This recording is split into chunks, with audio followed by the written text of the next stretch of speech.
여러분 안녕하세요. 지금부터 한국철도공사 의사소통 능력 부분 2회 모의고사 풀이를 시작하도록 하겠습니다. 먼저 3페이지의 1번 문제로 한번 들어가 볼까요? 1번 문제입니다. 이사에 재직하는 귀하는 회사의 사보를 제작하는 홍보부의 팀원으로 다음 달 사보에 게재할 보도자료를 작성하였다. 원고 마감일 이전 귀하는 수정이 필요한 부분이 있는지를 확인하기 위해 선배 사원에게 검토를 부탁하였다. 적절하지 않은 부분을 올바르게 수정을 해보는 그런 문제입니다. 먼저 기억을 한번 확인해 볼까요? 최근 핵가족화, 보호자의 사회활동 등의 원인으로 띄어쓰기의 문제인데요. 1번 선택지를 보시면 기역에서의 등은 열거의 뜻을 표시하는 의존 명사이기 때문에 띄어쓰라는 내용이 제시가 되어 있습니다. 등이라고 하는 것은 한국어에서 실제로 전미사로 사용될 수 있는 면이 있고 의존 명사로 사용될 수 있는 면이 있습니다. 전미사라면 앞말과 당연히 붙여 쓰는 것이 원칙이겠지만 의존 명사의 경우는 반드시 앞말과 띄어 써야 하는데요. 먼저 이 경우는 의존 명사에 해당하기 때문에 앞말과 띄어 쓰는 것이 적절하다고 할 수 있습니다. 그러면 어떤 경우에는 이것이 전미사로 사용되고 어떤 경우에는 의존 명사로 사용되는지 구분 기준은 의외로 간단한데요. 먼저 앞부분에 한 가지의 대상이 왔을 때는 등을 바로 붙여 쓰게 되고 전미사로 판단하시면 됩니다. 그런데 제시된 기역처럼 핵가족화라고 하는 한 가지의 대상이 제시가 되고 이어서 보호자의 사회활동이라는 두 가지 이상의 대상이 열거되었을 때 그럴 때는 바로 의존 명사가 되기 때문에 띄어 쓰시는 것이 적절합니다. 예를 들어서 책상 위에 책들이 많다. 들이라고 하는 건 책이라고 하는 한 가지 대상에만 붙었기 때문에 바로 우리 전미사가 될 것이고 붙였으면 됩니다. 그런데 책상 위에 책, 그리고 쉼표, 연필 등이 많다. 이런 문장이 돼버린다면 앞에 오는 대상이 2개 이상이기 때문에 뒤에 오는 등은 의존 명사로서 반드시 띄어 쓰셔야 합니다. 한국어는 의미를 중시하는 문법이라기보다는 형태와 배열을 중시하는 문법이기 때문에 이 점은 자주 출제되는 부분이라서 반드시 우리 숙지하시기 바랍니다. 이어서 두 번째 니은을 한번 확인해 보겠습니다. 니은은 두 번째 문단에서 수여자라고 하는 어휘의 쓰임에 대한 것인데요. 먼저 수여자라고 하는 것은 상장을 수여한다. 이런 맥락에서 판단하시면 될 것 같습니다. 수여자라면 주는 사람이라는 뜻이 될 것이고 수급자로 고쳐야지만 받는 입장이 될 것입니다. 이 문장에서는 이런 사회적 요구에 부응하는 동시에 노인 장기요원 보험자의 수급자의 알 권리를 보장한다. 보험을 받는 입장이기 때문에 수급자라는 용어를 쓰는 것이 역시 적절하겠습니다. 이어서 디귿을 한번 판단해 보겠습니다. 역시 의존 명사 조사를 판단하는 문제인데요. 디귿은 있을 뿐만 아니라 제시된 3번 선택지에서는 있을과 뿐을이라고 하는 것을 띄어야 된다는 내용입니다.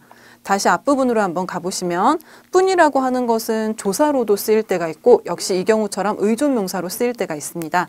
먼저 뿐이라고 하는 것이 조사로 쓰일 경우에는 나 뿐만 아니라 이런 상태와 같이 뭔가 앞에 명사에 해당하는 것이 올 때 그럴 때만 조사로서 쓰일 수 있고 앞말에 붙여 쓰셔야 합니다. 이 경우는 있으리라고 하는 것이 판단은 일단 좀 어렵지만 명사의 형태가 아니기 때문에 이 경우는 뿐 자체가 의존 명사로서 띄어 쓰셔야 합니다. 다소 어려운 부분인데요. 먼저 뿐이라고 하는 것은 앞말에 체언유가 오게 되면 붙여 쓰고 체언유가 아닌 다른 성분일 때는 띄어 쓴다. 이렇게 기억하시면 될 것 같습니다. 따라서 3번과 같이 띄어쓰기를 수정하는 것 또한 맞는 선택지로 볼 수 있습니다. 이어서 리을을 한번 확인해 보겠습니다. 리을은 약이라고 하는 단어의 쓰임을 한번 판단하는 것인데요. 약이는 1회에서도 살펴본 것과 같이 어떤 일이라든지 사건을 끌어일으킨다 라는 의미를 가지고 있습니다. 여기에서는 해소라는 어휘를 선택을 하자는 것인데요. 이 문장을 읽어봤을 때 그동안 문제가 되었던 점을 새롭게 문제로 만드는 것이 아니고 이러한 문제를 없애는 것이 목적임을 확인할 수 있습니다. 따라서 약이라는 용어는 4번 선택지에서 제시하는 것처럼 해소로 바꾸는 것이 보다 자연스럽다고 할 수 있습니다. 이어서 마지막 미음으로 한번 가보시겠는데요. 도입함으로써라고 하는 이 조사를 로서라고 하는 것으로 수정하자는 내용입니다. 이 부분 또한 조사에 있어서 상당히 쓰임이 좀 많이 헷갈리면서도 중요한 부분인데요. 반드시 기억하실 것. 먼저 첫 번째 로서라고 하는 것은 지위라든지 신분이라든지 자격과 관련될 때 쓰일 수 있습니다. 다소 어렵기 때문에 적절한 예문 정도로 좀 기억을 하시는 것이 편할 것 같은데요. 자식으로서 도리를 다하다. 이 경우는 지위, 신분, 자격이라는 뜻이 됩니다. 반면에 기존에 쓰인 것과 같이 로서라고 하는 형태를 써버렸다는 것은 로서에 비해서는 보다 쓰임이 좀 더 폭넓다고 할 수 있는데요. 로서가 쓰이게 되면 도구, 수단, 방법 정도의 의미가 됩니다. 다시 한번 문맥을 살펴보시면 미음의 경우는 블루투스 기능을 확대함으로써 뭔가 이렇게 확대하는 것으로서 이런 의미가 강하기 때문에 자격이나 지위나 신분의 의미라기보다는 도구나 수단의 방법의 의미에 가까움을 알 수 있습니다. 따라서 적절하지 않은 선택지는 5번이 되겠습니다. 기존처럼 로서의 형태를 쓰는 것이 보다 바람직합니다. 자, 다음은 2번 문제를 이어서 살피겠습니다. 귀하는 신입사원에게 보도자료를 작성할 것을 지시하였다. 역시 작성한 자료를 확인한 후 적절하지 않은 부분을 수정해보는 문제입니다. 먼저 기억을 보시면 단뱃곽이라고 하는 표현이 나오는데요. 어떻게 기억을 하시면 되느냐. 일단 한국어에는 곽이라고 하는 표현이 없다고 보시면 됩니다. 흔히 우리가 착각하는 표현 중에 곽티슈라고 하는 표현으로 잘못 쓰시는 경우가 있는데요. 역시 틀린 표현으로 보시면 되겠습니다. 우리가 네모난 상자 모양에 담겨있는 티슈라는 뜻으로 쓰고 싶다면 곽티슈라고 쓰시면 되겠고 한 단어가 아니기 때문에 반드시 띄어 쓰시는 것도 중요합니다. 마찬가지로 단뱃곽이라고 하는 말은 없기 때문에 1번과 같이 갑으로 수정해야 합니다. 이어서 우리 두 번째 니은을 한번 보시면 흡연율이라고 하는 표현을 살펴볼 수가 있는데요. 흡연율은 맞춤법 규정상 흡연율로 수정해야 된다는 점입니다. 한국어에서는 두음법칙이라고 하는 것과 관련되는 규정이 있는데요. 먼저 율과 률, 율과 렬이라고 하는 것은 니은 받침 뒤와 두 번째는 모든 모음으로 시작하는 말 뒤에서 율과 열로 쓴다는 규정이 있습니다.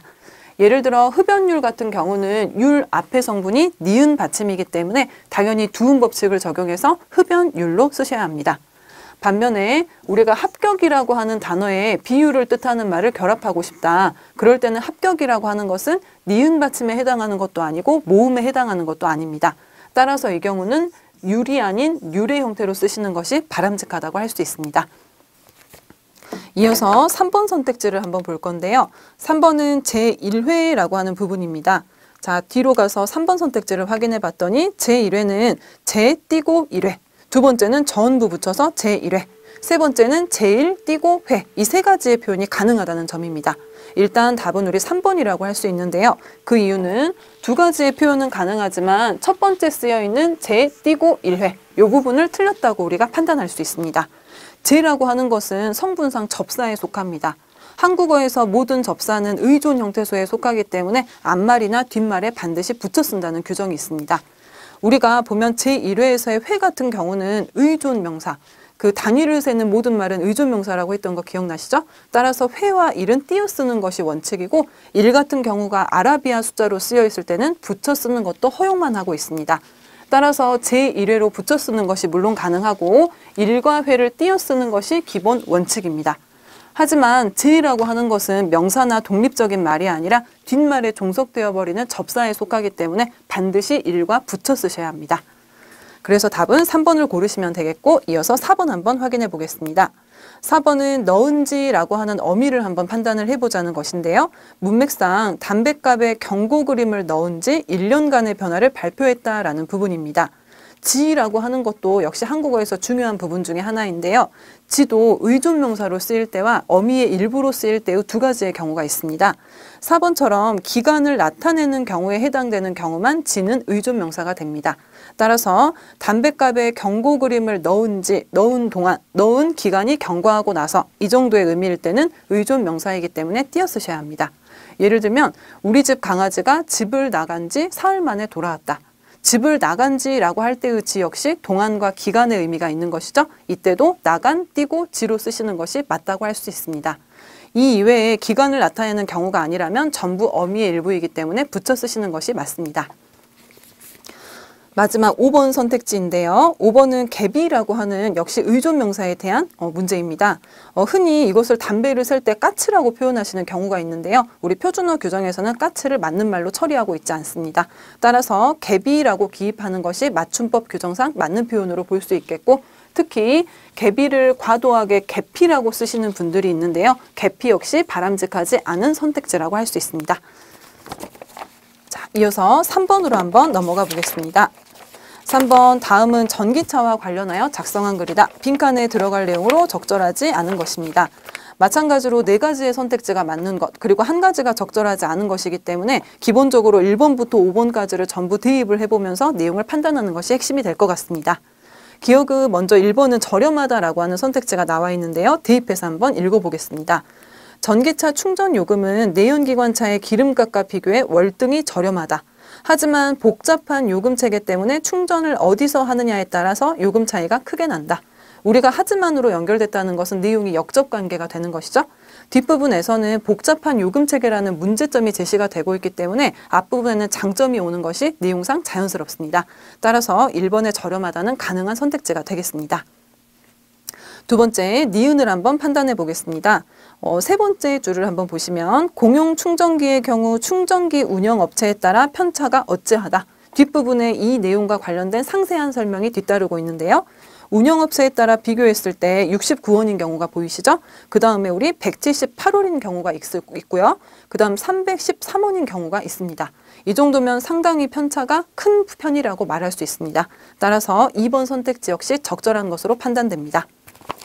이어서 디귿으로 한번 가보겠습니다. 초소형 전기차의 무엇 중 하나는 충전소를 찾아다니지 않고 일반 콘센트로도 충전이 가능하다는 점이다. 3번의 장점, 일반 콘센트로도 충전이 가능하기 때문에 당연히 장점에 해당하는 항목으로 볼 수 있겠습니다. 이어서 리을로 한번 가보겠습니다. 자, 리을은 첫 번째 문장의 시작이 다만으로 시작되고 있다는 점, 이 부분을 좀 주의해 주시면 좋을 것 같은데요. 다만 가정이나 아파트 주차장에 일반 콘센트를 이용할 경우 한국전력에 사전에 신청해서 전기차 충전 시스템을 설치하는 것이 가능하다. 우리가 다만이라고 하는 부사는 상당히 좀 우리 단정적인 느낌을 주는 부사 중에 하나입니다. 그래서 설치하는 것이 가능하다라는 말을 쓸 거면 다만이라고 하는 말이 오히려 어색한 느낌을 주게 됩니다. 따라서 이 경우는 다만 설치해야 한다. 뭔가 조건을 한정 지어주는 느낌으로 가는 것이 적절합니다. 따라서 3번의 답은 4번이 되겠고 설치해야 한다. 이와 같이 수정해야 맞는 선택지가 됩니다. 이어서 미음을 한번 확인해 볼까요? 미음은 가장 마지막 단락에 제시가 되어 있었는데요. 예를 들어 저압을 기준으로 여름철 최대 부하 때 전기차의 충전 요금은 232원. 가장 저렴한 여름철 경부하 57원보다 약 몇 배가 비싼지 계산을 해봤더니 57원의 약 4배가 232원이 됨을 확인할 수 있습니다. 따라서 3번의 답은 4번입니다. 자, 4번을 한번 살펴보겠습니다. 다음 중 밑줄 친 단어들을 맞춤법에 맞게 고른 것. 이전에 살폈던 유형과 비슷한데요. 두 가지의 쓰임에서 첫 번째는 맞는 거를 좀 판단하는 것. 이렇게 판단하시면 될 것 같습니다. 첫 번째는 계제의 경우인데요. 어에를 쓰는 계제의 경우와 아에를 쓰는 계제를 구분하자는 것입니다. 먼저 쓰임은 첫 번째 어에를 쓰는 계제의 경우는 들개자를 쓰기 때문에 신문이나 잡지에다가 글을 싣다 이런 의미가 있는 뜻으로 보시면 되겠습니다. 두 번째 아이를 쓰는 계제의 경우는 끼일 개자를 쓰는 것이기 때문에 중간들 사이라든지 어떤 것들 사이에 끼어 있다라는 의미가 가능합니다. 자, 문맥상 이분은 SNS에 뭔가의 글을 싣고 올려버린 것이기 때문에 첫 번째 것을 쓰는 것이 적절하다고 판단됩니다. 이어서 두 번째 니은의 선택지를 한번 살펴보겠습니다. 대비라고 하는 말과 대처라고 하는 말인데요. 사실상 둘 다 준비를 한다라는 뜻은 들어있기 때문에 큰 구분은 없지만 대비라고 하는 것은 앞으로 일어날지 모르는 일을 대응하기 위해서 미리 준비한다는 뜻이 좀 더 강하고 대처라고 하는 것은 조치를 취해서 처신한다라고 연상하시면 될 것 같습니다. 따라서 혹시 모를 상황이 발생했다. 이 경우는 뭔가 조치를 취하는 것보다는 미리미리 준비를 한다는 표현이 보다 적절합니다. 따라서 대비를 고르시면 되겠습니다. 이어서 디귿은 응용과 운용과 관련된 부분인데요. 디귿을 보시면 우리 이물질을 먹은 경우에 해당하는 우리 부분입니다.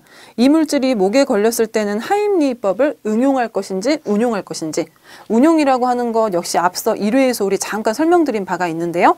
자금 같은 것이 주로 운용과 어울릴 수 있는 부분이라고 한번 말씀을 드렸죠. 따라서 운용이라고 하는 것은 불이어 쓰다 이런 의미가 강한 부분, 응용이라고 하는 것은 우리가 잘 아는 것처럼 이론이나 지식을 다른 분야에 적용하다라는 의미가 있습니다. 이 경우는 하임리히법을 부렸을 필요는 없을 것 같고 적용을 하면 되겠죠. 따라서 응용을 쓰는 것이 맞는 부분입니다. 그 다음 세 번째 보시면 우리 황당할 건지 당황할 건지 이런 문제를 선택을 하셔야 되겠는데요. 이 경우에 보호자는 자칫 당황하여, 이 경우에 보호자는 자칫 황당하여 문맥상으로 볼 때도 우리의 직감으로는 당황이 좀 더 적절한 것을 확인할 수 있습니다. 일반적으로 당황은 놀라서 당황해서 말 그대로 어찌할 바를 모르다 이런 맥락으로 주로 쓰일 수가 있고, 황당이라고 하는 것은 어떤 말이나 행동 따위가 터무니없다 이런 뜻으로 주로 쓰이는 말입니다. 따라서 쓰임이 구분된다고 할 수 있는데요. 보호자가 좀 터무니없는 상황은 아니기 때문에 당연히 어찌할 바를 모르다 당황을 고르시면 되겠습니다. 따라서 4번의 답은 1번이 되겠습니다. 자, 다음 5번으로 한번 넘어가 보겠습니다. 다음 글에서 표기나 쓰임을 수정한 방안으로 옳은 것. 역시 우리 맞춤법이라든지 기본적인 어떤 띄어쓰기와 좀 관련된 부분들이 많이 보이는데요. 먼저 기억을 한번 확인해 보겠습니다. 레크리에이션이라고 하는 것을 레크레이션으로 고치자는 것인데요. 실은 우리가 일상생활에서 굉장히 잘못 쓰고 있는 단어 중에 하나입니다. 우리는 레크레이션이라는 말이 좀 더 익숙하다고 판단하실 수 있는데요. 외래어 표기법에 따르자면 레크리에이션이 맞는 말입니다. 따라서 1번 선택지는 기존에 맞았던 것을 부당하게 잘못 고친 사례가 되겠습니다. 특히 이라고 하는 것을 반드시 넣어야 될 자리에 넣지 않는 경우 때문에 우리 외래어 표기법에 문제가 생기는데요. 대표적인 것이 외국의 지명 중에 라스베가스라고 읽고 싶지만 그 경우는 라스베이거스라고 써야지 맞는 표현입니다. 레크리에이션과 비슷한 예로 보시면 될 것 같습니다. 이어서 우리 니은을 한번 확인을 해 보실 텐데요. 니은은 각출이라는 말과 객출이라는 어휘의 쓰임을 구분하는 부분입니다. 실은 각출과 객출은 이 문맥에서 둘 다 사용 가능하다고 판단이 되는데요. 의미의 차이는 먼저 각출이라고 하는 것은 각자 내놓았다. 그 다음에 객출이라고 하는 것 역시 한자어에 속하는 것인데요. 동일한 목적을 위해서 출염해가지고 냈다. 출염 정도로 순화할 수 있는 말로 쓸 수 있는 어휘입니다. 이 경우는 소속 전원이 정당 소속 의원 전원이 20만 원씩을 각자 냈다라는 의미이기 때문에 각출을 써도 괜찮고 객출을 써도 무방합니다. 따라서 맞는 답은 2번을 고르시면 되겠습니다. 3번을 이어서 한번 확인해 볼 텐데요. 2,500만 원어치를 구매했다. 우리가 원이라고 하는 것도 단위를 세는 것이 되겠죠? 돈을 세는 단위이기 때문에 역시 품사가 단위성 의존 명사라고 할 수 있습니다. 따라서 2,500만이라고 하는 앞단위와 띄어쓰는 것이 당연히 원칙이 될 것인데요. 중요한 것은 어치라고 하는 부분입니다. 어치는 값어치라든지 목어치라든지 이 정도에 쓰이는 전미사에 해당하기 때문에 전미사라서 반드시 앞말에 붙여 쓰셔야 합니다. 따라서 고치기 전의 상태가 맞는 선택지가 됩니다.